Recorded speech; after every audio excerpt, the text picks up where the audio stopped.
Hello everybody and welcome back to day 2 of my 12 days of Christmas starting in November. Here we are, can you believe it? I'm so thrilled to be here. So yesterday in the car at the garden centre I said I was on Instagram and I came up with an idea for the DIY video today, and that is for the most perfect bows you've ever did see. I want to inspire you to create your own bows. If you're looking at bows in B&M, if you're looking at them in Anthropologie and thinking I'm not spending £80 on a bow, I would like to DIY that but don't know where to start. Maybe I should buy it. Think again, my friends, because you can DIY this really easily, really cheaply. I want you to think outside of the box when it comes to fabric as well. You don't need to go to the fabric store and buy really expensive fabric if you don't want to. If you're a bit afraid of your, capabilities, look in your cupboard, try and find an old duvet cover, old curtains, anything. Ask around if anyone's getting rid of anything. If not, go to the charity shop, see what they have.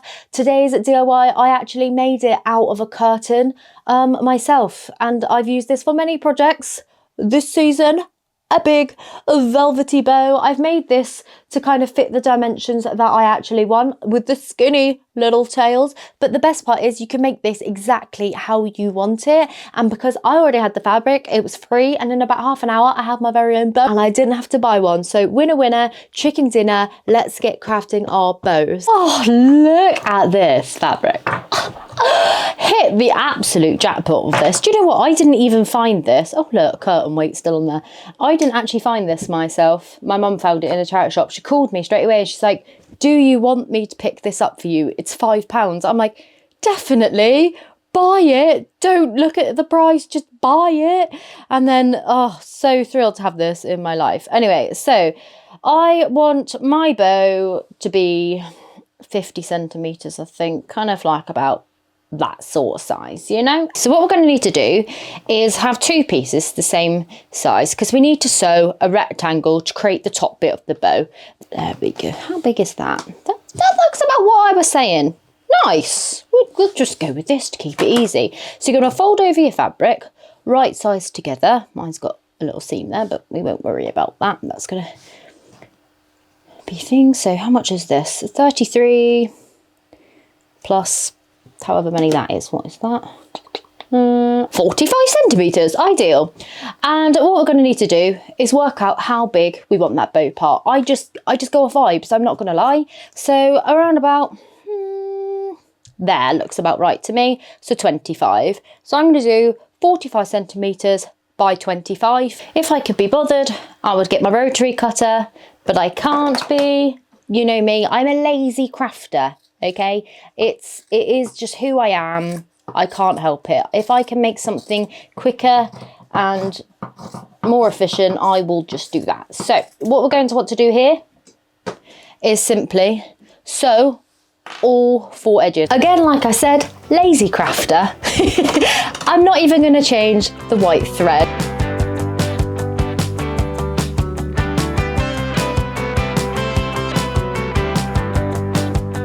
There we go, a big rectangle. Okay, don't look at what happened there. That doesn't matter too much. Anyway, what you want to do now, create a little slit in one side of the fabric. So you're just going to pull that one up, avoiding that bottom one, pull it up like this, gather it like that, and then create a slit this way.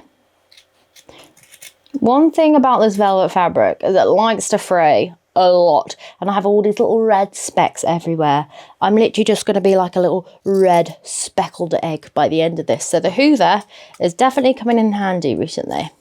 I haven't even cut any of the extra excess off this. I'm just going to leave it on there because, like I said, we don't need to waste our time with doing that. Just turn it the right size way around through that wee little slit now. Perfect. Now obviously there's a couple of different ways that you can make bows. You can make them so that they have the folded loops on them. You can make them like this one here, a little bit of a puffier one. You can make them in any sort of way, but this here is the way that I like to make them. There we go. Now what you want to do is just stuff this out just a little bit if you want to. I like to put just a little bit of tiny stuff in the top corners, not a lot, just a little bit to just keep it shape You don't have to do this, of course not. You can also add some interfacing in there as well, just so it keeps its shape. You can add some strips of cardboard so that these bits stay upwards. That's always nice, but I like to just add tiny little bit of stuff in to the outer corners, just really lightly putting it in there. You can use batting to do this. I'm basically just making my own batting. I'm just putting my hand in and placing it like that and just stretching it out just so it has a little bit of shape. Do you know what I mean? Because my fabric is quite heavy, another trick for these, right, once you have your stuffing in, is to cut some cardboard. So I just cut some, kind of how big the bow would scrunch. So I scrunched together and cut a rough shape out. This is literally just from a cardboard box. I'll fold it over just to get it through. You can cut your slit bigger if you want to, and then just fold it out and pop it underneath at the back, underneath all that stuffing. That's just going to reinforce it. So when you scrunch it together, right, your bow is going to keep all of that shape in. Beautiful. Look at that, a nice solid bow. So now we need to stitch this up. We just want to gather it nicely to make sure that our pleats go. That's why I cut it to a triangle there as well on both sides. As you can see, I put cardboard on both sides. And then we can gather it. So you want to gather the middle first. That's what I find is the best. And then just bring that one up and fold over again. So we got like one nice pleat there. Bring that one up and fold it again. That's how I like to do mine. And the fabric will just gather the same on both sides. If you want to add some more stuffing, you can. I like to mine still to look a little bit floppy, but not too floppy, if you know what I mean. I like it to look quite like natural, but you can stuff yours and make a puffy bow if you wanted. Okay, so it's completely down to you. Then we just need to add some stitches into here. I'm using this big needle just because I have it. If you don't have one, just use a regular one, or if you want to buy one, you want to be searching for doll making needles just on Amazon. I'll link some where this one is from the set of that. And now we just want to put a few stitches in. Like I said, you can hot glue that if you want to. It would probably be about the same sort of time. I prefer stitching as always, and I'm just stitching through all of those pleated bits of velvet to keep that down into place there. And then what I do with my needle and thread is I just wrap it around a few times to make sure that's staying in place. Perfect. There we go. And cut off the excess. So there's the main body of the bow. Next up, we need the little tassely bits, don't we? Now you want to work out how long you want these. I'm going to take my fabric here, fold it over like so. You want to work out how wide, how skinny you want them. Sometimes you have little skinny tails coming down. About that, that looks like quite nice to me. How wide is that? That is 9 centimeters. I'm probably going to stitch about the 8 centimeter mark. So 8 centimeters wide.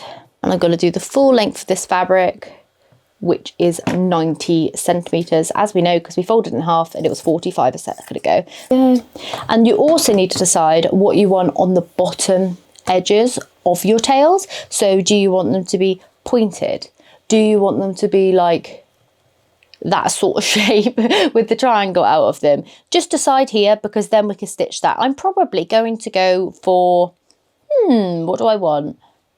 I'm going to go for the little inverted V. So I'm going to measure out the halfway point, excluding my seam allowance. So I'm going to be stitching at 8 centimeters. So 4 centimeters is the middle point there. And I'm just going to draw a little triangle down like so. And I know I'm going to be stitching up like that to create the V, and all the way up that raw edge line. Okay, so we'll start off with V1. I back stitched at both the beginning and the end, and I'm just going to run the straight stitch down.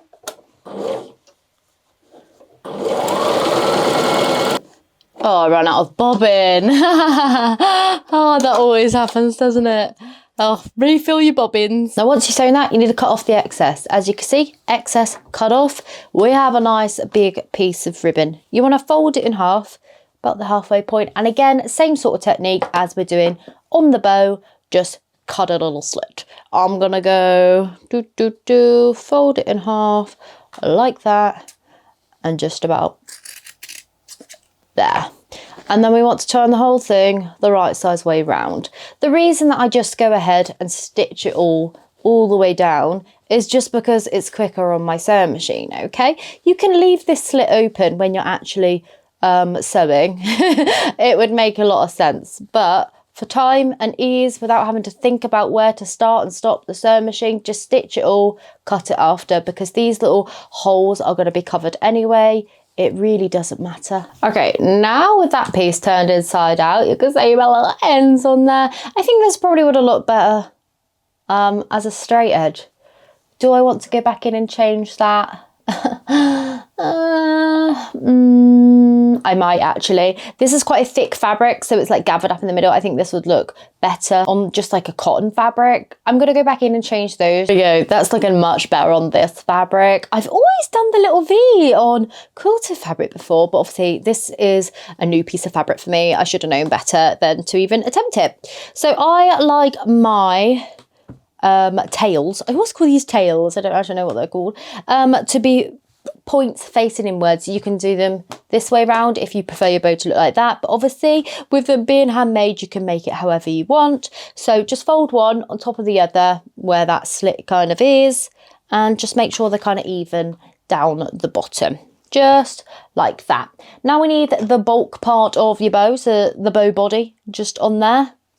Look at that, that's already taken quite a good shape, isn't it? Now I like to stitch mine just a couple of times just to the bow, just to make sure that it's secure into place. Let me just get some more thread. There we go. So that's lightly attached. Obviously that looks very messy at the back, but I mean at the front it's still looking cute. So what we need to do here is we need to position these tails, like split them apart so we have a little bit of a gap so that they're drooping nicely, and a nice little gap there because we're going to lay over some fabric now to just cover that up. You want to work out how wide you want your piece to be. I don't like mine too wide. Some people like it quite wide, some people like it quite thin. I like mine kind of in between, probably about a 4, maybe 5 centimetre looks about right for me. So I'll just go ahead, get a piece of fabric. I've got this off cut here. This looks like about the right size for that, really. How big is that? 9 centimetres, so I can fold in a couple centimetres on each side. Perfect. Like that. And then we can wrap it round and wrap it around those tails there too. So encapsulate it all. Make sure the tails are dangling down nice and none of the raw edges are hanging out. Take a needle and thread and just stitch that bit down to the other side, okay? Quite a few stitches in here because this is obviously what's going to be holding it all together, but this is also quite important to get nice and neat because it just finishes it off nicely, hides all those cut bits of fabric. You want to make sure that you've got no gathers on this bit. This bit here always looks better like flat. Lovely! Look at this beautiful bow, whipped up in no time at all. Perfect. Now what I like to do is just add a little bit of ribbon there so that we can hang it up with something, or of course you could just like hook it onto a hook on a door if you want to, just however which way. You could even just cut a little hole back there and just stick your reef hook in. What I like to do, however, is add in some twine. This is just some single ply twine that just matches my theme a little bit better. You can use ribbon here, you can use whatever. I just poke it through that loop, kind of pull it round to the back a little bit, pull it up and just tie it into a knot. Like I said, you can use whatever you want here, and that's the best part about having like handmade pieces, isn't it? Like you can just tie this into your themes. You could have lace, you could have ribbon, you could just have another little bit of velvet, but for mine, I like a little rustic kind of handmade touch, so this little twine works perfectly. That there just isn't staying today, so I am going to add a little bit of cardboard in there just to bulk it out a little bit. How big does that have to be? Round about there, about that wide. That'll look good in there. So I'm just going to pop that in behind. Of course you can do like more sensible things by adding like some interfacing, but I just like to wing it and use what I already have. Perfect. Perfect. Now we can just play around with it, make sure it's sitting just how we would like it. Bring that tail out a little bit. Lovely. And that is how you make the perfect Christmas bow. Oh my goodness, I love it. All right, so here is the bow, the final Christmassy bow. Look at that, I really, really like it. It's still got enough droopiness in these bits, as well as still keeping some of its shape. You know, some just like drop right down, don't they? I'm not a fan too much of that, but I also don't like it when it's too puffy. Some people really like a puffy bow, so a big puffy bow like that. I don't know, I really, really like this, and I like this skinny tails. You will see the skinny kind of thin theme going along with my Christmas. Not in terms of food or anything, because we're going to eat our weight in chocolate and all of the goodness this year. I have the M&S food haul book, looking for inspo in there. Can I afford the £200 beef Wellington? No, but that is another problem for another day. But a lot of skinny little thin things in my kind of like forte when it comes to crafts. That you're going to see it. I've made some stockings already, okay? I'm going to make some more on screen for you guys. I've actually purposely only made half of the ones that I actually want. Oh my goodness, they are so cute and so long. It's just so cute. Oh, I can't get over them. So yeah, a bow. I like it. I love it. It's made in the same fabric that I'm using in a lot of my other DIYs as well, and a lot of the designs, so it ties in perfectly with all of my decor. But hopefully this has given you a bit of inspiration to just make your own bows with some fabric that you already have, some old shirts, some old jumpers, go into the Chazzers and buying stuff secondhand. We don't need to be buying all this new stuff, do we? So Christmas bows are a go. Thank you so much for tuning in today, and I will be back tomorrow for day 3 of my 12 days of Christmas.